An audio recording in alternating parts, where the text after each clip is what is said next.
Mapapagod, pero hindi susuko. Alam mo ba na may dalawang uri ng pagod na pwede mong madama? Una, yung pagod na itutulog mo lang at pagising mo, okay ka na. Pero may isang uri ng pagod na talagang kakaiba. Yun ay ang pagod na hindi nadadaan sa pahinga. Isang pagod na magpapahiwatig kung gaano kabigat ang mga problema mong daladala. Pagod na magpapanginig ng mga luha sa mata. Pagod na magdidikta sa'yo para sabihing ayaw mo na. Mapapatanong ka na lang talaga, saan nga bang direksyon ng aking mga paa? Mga paang tila pagod na sa kakahakbang.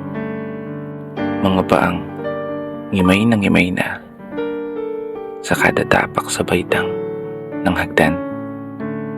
Isang hagdan na magdadala sa akin patungo sa isang palapag na pinapangarap ko. Mapapagod pero hindi susuko. Magpapahinga pero hindi hihinto. Para sa pamilya at para sa pangarap, palaging pipiliin na magpatuloy. Kasi alam mo, kung ang pagod ay kapalit ng magandang kinabukasan, wala kang dahilan para sukuan ng pagod. Wala kang dahilan para hindi ka bumangon. Wala kang dahilan para tuluyang magpalamon sa pagod na magbibigay sa iyo ng mga hamon at pagsubok na susukat sa iyong katatagan at kagustuhang makaahon, kagustuhang umasenso at kagustuhang magtagumpay at tuluyang makamtan yung magandang buhay na gusto mong mapasa kamay.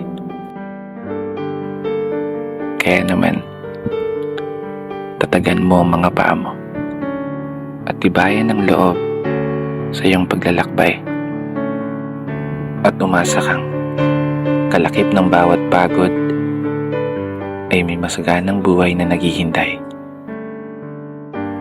Sige, umusad ka. Dito na nagtatapos.